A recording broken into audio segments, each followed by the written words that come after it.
Also understand, though, that you'll have to go into custody. That time will have to be calculated. Even if you have enough credit, then you would be released as soon as that's done. Do you understand? Yes. Also, if you don't show up on that date, then the deal's off and there'll be a warrant for your arrest and you'll be looking a lot more time. Do you understand that as well? Ma'am? Yeah. You just call me by my first name. We don't know each other, do we? Do you also understand, if you're not a U.S. citizen, that a plea of guilty or no contest may result in your deportation, exclusion from admission to the country, or denial of naturalization under federal law? Your Honor. And we're going to count one only, correct? Yes. Mr. Valentino, in cause number 25, BCCR 0120, the state's elected to proceed on count one only. Just went away. Hold on. It alleges you committed the state jail felony offense of theft of material, aluminum, bronze, copper, or brass from April 7th of 2024. And how do you plead to that charge? Guilty. Are you pleading guilty freely and voluntarily? It's not. And are you pleading guilty because you actually did what they charged you with? Yes. I have here on the tablet some documents that have your signature on them that the state has marked as exhibit number 1. Before you signed these, did you go over them with Mr. Rojas? Yes, ma'am. Do you fully understand that? Yes, ma'am. And do you understand, if I follow the agreement that you've reached with the district attorney, that you will be waiving or giving up any right to appeal? Yes, ma'am. And it looks like the agreement is for an 18-month term. Oh, y'all put county jail. That's state jail, right? It's state jail, yes. That's right. In the state jail prison. And you would receive credit from the date of that arrest. We've talked already on the record that you were in custody in TDC from the time of this arrest. You were immediately transferred to TDC on another case, correct? Yes, ma'am. And the clerk has done the calculation, and it looks like that would be 600. Is that a 55, yes, ma'am. 655 days that you would receive on your sentence. Is that your understanding? Yes, ma'am. Do you also understand, if you're not a U.S. citizen, that a plea of guilty or no contest may result in your deportation, exclusion from admission to the country, or denial of naturalization under federal law? Yes, ma'am. State tenders number 1. No objection. It's admitted. Is there any evidence that Mr. Valentino is not competent? No, Your Honor. And so, Mr. Valentino, it's my understanding that we're talking with your attorney, that you need just a short amount of time so that you can go into custody. You weren't prepared for that today. What I'm willing to do is reset your case for sentencing till next week on Monday, and then you can come back and we'll sentence you on that day. Yes, sir. Judge, and speaking with Mr. Valentino, as you know, he was recently released from prison. He was able to find a job. He is working now, taking care of a sick mother. He was asking if we can get 30 days just to make sure that stuff he doesn't lose all that stuff when he, because he's going to have to go into custody. He'll be away for some amount of time after he does come back and get sentenced. I'm not going to do 30 days. I think I understand that you've been in custody, but you also have some criminal history that gives me some concern. The most I'm willing to do is 2 weeks. Ms. Malfino, any issue with that? All right, so I'm going to reset your case for 2 weeks. Now, there's some very important things about that, which a couple of things. Number 1, obviously, if you're arrested for anything between now and when you come back, I'm not going to accept this plea agreement. Things could be much worse. With your criminal history, this could be a TDC case. You could end up with more than 2, obviously more than 18 months in the state jail. Also, if you don't show up on that date, then the deal's off and there'll be a warrant for your arrest and you'll be looking a lot more time. Do you understand that as well? Yes. Right. State tenders number 1. No objection. It's admitted. Any evidence that Mr. Valentino is not competent? No, Your Honor. All right, sir, I'm going to find that you entered your plea of guilty freely and voluntarily. Find that you're mentally competent. Did I already say all this? It's been a long day. Thank you. I did, didn't I? I thought so. Started sounding familiar. All right, so what I'm going to do then is reset your case again. We don't need a pre-sentence report, and we'll just come back for sentencing in 2 weeks. All right? Okay, see you back then. Thank you, Judge. I started saying that. I was like, wait a minute, because I get sidetracked saying any though. No paperwork on that. Good morning, sir. Are you Joshua Barlow? And this is a motion to revoke probation. It looks like Mr. Barlow is on probation for possession of a controlled substance, penalty group 1. Now, what is the announcement? Judge, Mr. Mr. Barlow did retain me to represent him over in Harris County in regards to the new law violation, and actually also partially the technicals. As part of that was about living or being in Harris County during that time of the offense. We were in court Thursday. There is a 911 recording that we will have probably either today or tomorrow. That is going to say a lot before it's about whether they're going to proceed with the case over there. And also, honestly, if they're going to file new charges against the complainant. As well as I think that will also give us a lot of insight into the technical violation of his residence at the time because of the information that would have been given to transit over the video. So I'm just asking for a short time so we can listen to that. To that. And as far as everything going okay right now on probation? Okay. All right. So we'll just do a normal reset so you can get all that information, get it to Ms. Malfino, and then we'll see where we are on that next court date. Judge, in light of the violation alleged in count 6, which is the positive UA on March 4th of 25 and April 8th of 25 for marijuana, he does not currently have a drug patch. I'm assuming from Officer Kitchens that he has no UA violations during the pendency. I gave him a drug test 310 this month, anticipating this court appearance, and he tested negative. Okay. Obviously, if there's any issues, just let me know, or we can get that drug patch ordered real quickly if we need to. All right. And Judge, also, Mr. Barlow did let me know that he does have he sent me over confirmation. He has a job interview tomorrow at 10:30. Okay. So we just wanted to make sure you all have that because he is, of course, on restrictions with the GPS monitoring. Okay, just send that over in a memo if you would, so that I know. Make sure you talk to probation so they know where you're going as well. Okay. All right. Thank you.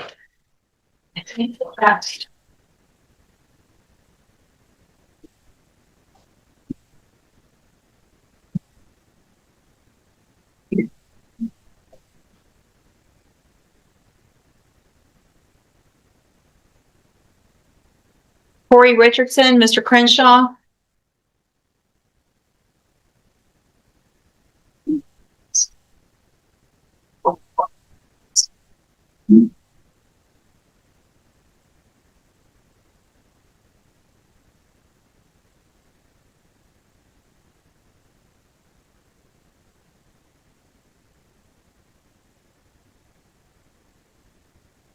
All right, sir, you're Corey Richardson.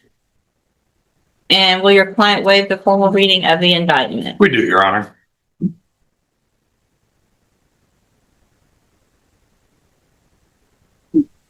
Mr. Richardson, in cause number 25, DCCR 0249, the state has elected to proceed on the lesser included offense of a Class A misdemeanor attempted solicitation of prostitution from November 21st of 2024. And how do you plead to that charge?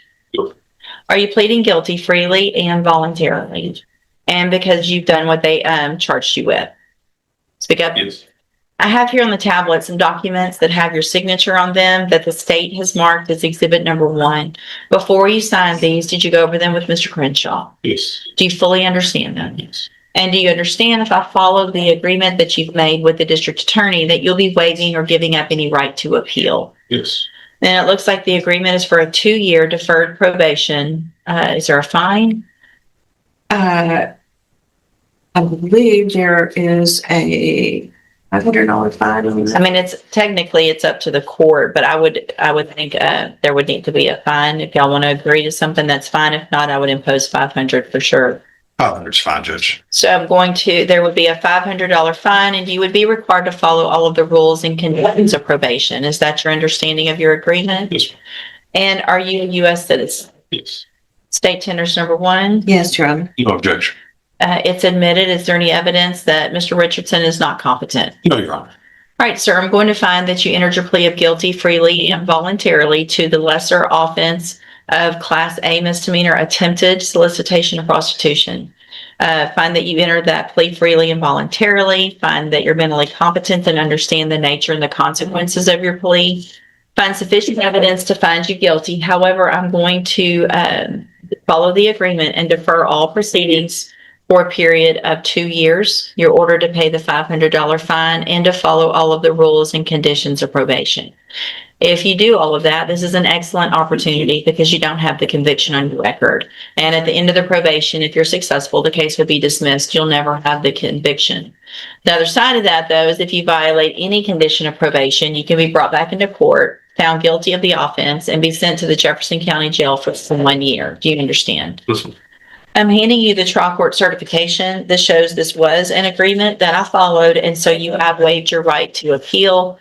You need to have a seat here in the courtroom. Probation's going to call you up when she's ready to go over your paperwork. She's at that desk right over there, so watch for her to put it in. Okay, good luck to you, sir. Thank you. Thank you, Judge. Thank you, Miss. You're welcome. Last one.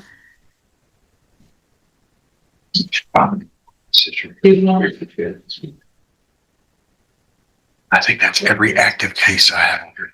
Well, you need to get some more. Yeah. To go back to work. Thank y'all. Have a great day. Yes. Stayed forward at 8:15 this morning. She's giving me an announcement. She didn't get it, but you'll have it.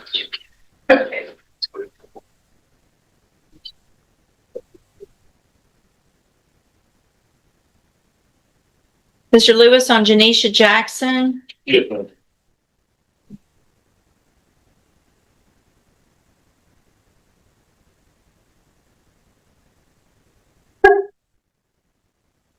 Right, ma'am, you're Janisha Jackson? Yes, ma'am. And will your client waive the formal reading of the indictment? she does.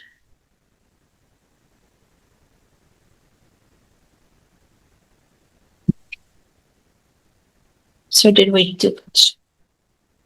start something and then not do it? Last on the 2nd? Were we here March 2nd? I show that I have a revised indictment already. I don't recall that. Okay. See, I made a note on it. Oh, we must have been, that's when I made the change to the heading. Yes. Okay. So, Ms. Jackson, in cause number 25 DCCR 0903, you're charged with the state jail felony offense of abandoning or endangering a child from May 26th of 2025. And how do you plead to that charge? Guilty? Are you pleading guilty freely and voluntarily? Yes, ma'am. And are you pleading guilty because you did what they charged you Yes, with? ma'am. I have here on the tablet some documents that have your signature on them that the state has marked as exhibit number 1. Before you sign these, did you go over them with Mr. Lewis? Yes, ma'am. Do you fully understand them? Yes, ma'am. And do you understand if I follow the agreement that you've made with the district attorney that you will be waiving or giving up any right to appeal? Yes, ma'am. And it looks like the agreement that you've reached is for a 5-year deferred probation. There would be a $500 fine. You would be required to follow all of the rules and conditions of probation. And also there's part of the agreement is that you would not request early termination from probation. Is that your understanding? Yes, ma'am. Do you also understand if you're not a U.S. citizen that a plea of guilty or no contest may result in your deportation, exclusion from admission to the country, or denial of naturalization under federal law? State tenders number 1. No, Judge. It's admitted. Is there any evidence that Ms. Jackson is not competent? No. Right, ma'am. I'm going to find that you entered your plea of guilty freely and voluntarily. Find that you're mentally competent and understand the nature and the consequences of that plea. Yes. Find sufficient evidence to find you guilty. However, I'm going to read. At this point, the guilty plea is only part of the story. Before deciding the final sentence, the judge wants a much closer look at the defendant's background and the full circumstances of the case. If you're enjoying these real courtroom moments, don't forget to like and subscribe for more. Set your case. I'd like to get a pre-sentence report on it. That'll just give me more information about you and your case, and we'll come back later for sentencing. On your way out of the courtroom today, you need to stop and talk to probation. She's sitting at that desk right over there, and Yes. then we'll see you back at sentencing. Okay. All right. Thank you. Thank Thanks, you, Judge. Lewis.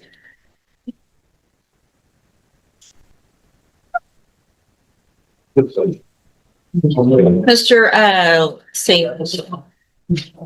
Let's see.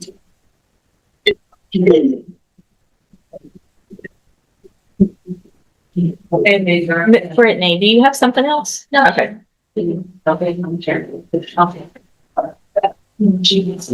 Candy, Baraka.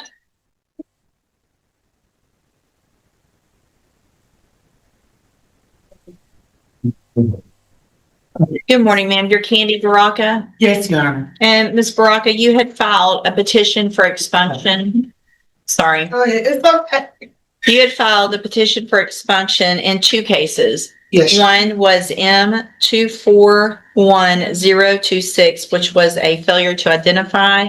And then the other was 23 CCCR 2497, which was a theft of property case. We called your case earlier Sorry, Your we Honor. I came, flew in from Los Angeles.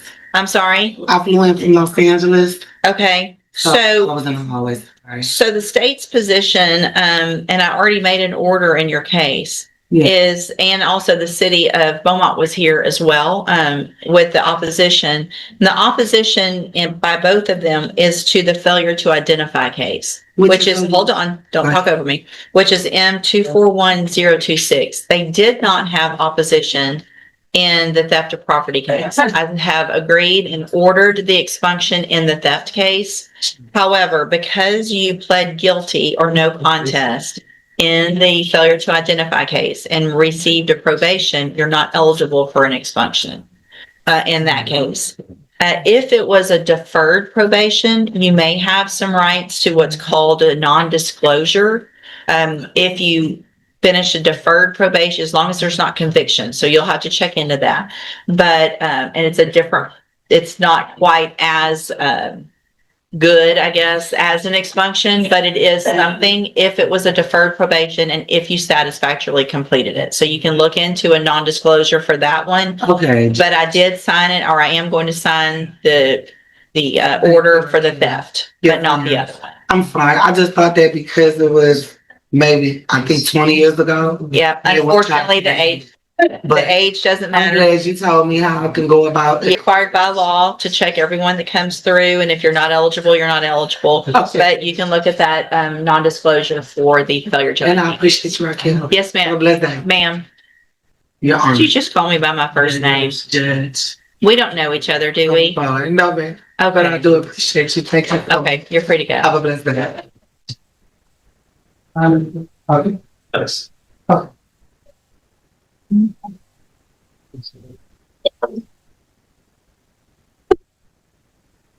if I've had the first name.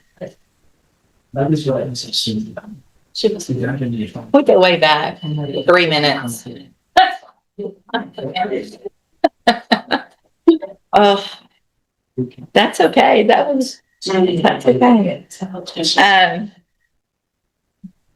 Mr. Rennick, you have John Sharp. Yes, Your Honor. No, we'll be. Okay, I'll call it as soon as that's all ready. You can call me that first thing. And I wouldn't even, we have known each other a long time and I still wouldn't give it to you in court. Feel free. Mr. Rojas, you have Maria Garza. Yes, ma'am.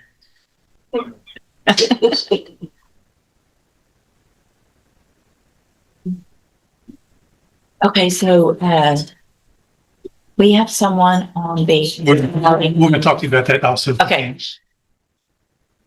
Good morning. Are you Maria Garza? And this is 25 DCCR 1008. Ms. Garza is charged with aggravated assault with a deadly weapon. And what is the amount? Judge, we're asking for at least 30-day reset, so Ms. Malpino can send the victim a subpoena, see if he'll show up next time in hearing. Okay. That's correct, Judge. I will send a subpoena and a letter, both in English and in Spanish, based on the information received from Mr. Rojas today. Okay. Ready to endorse. All right. We'll just do a normal reset to give you time to get that taken care of. And Ms. Garza, stay in touch with Mr. Rojas and your bondsman. They'll let you know when to be back. Okay. You're free to go. Thank you so much. And you have Whitley Shepherd. She may have stepped out for you, but Whitley Shepherd, if you'll call the name, please.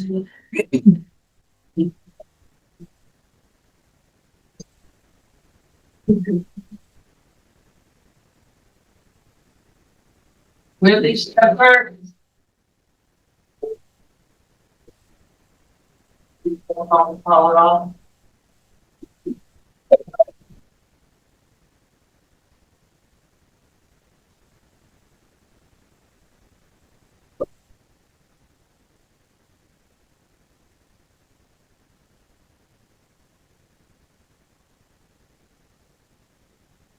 Good morning, ma'am. Are you Whitley Shepherd? Yes, ma'am. And Ms. Shepherd, in cause number 25 DCCR 1146 is charged with aggravated assault with a deadly weapon. And what is the announcement? Judge, Ms. Shepherd and I have previously talked about her case early on. I just got an offer last week and I've talked with her a little bit this morning.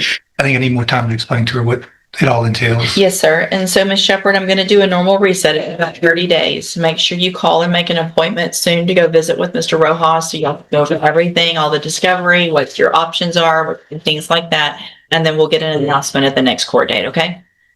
Answer out loud, please. Yes, ma'am. Thank you. You're free to go. Can't have your pocketbook. Good morning, sir. Are you John Sharp? Yes, ma'am. Judge, with the court's permission, we're going to proceed on a lesser included Class A terroristic threat public servant. Yes, ma'am. Will your client waive the formal reading of the indictment? He will, Your Honor.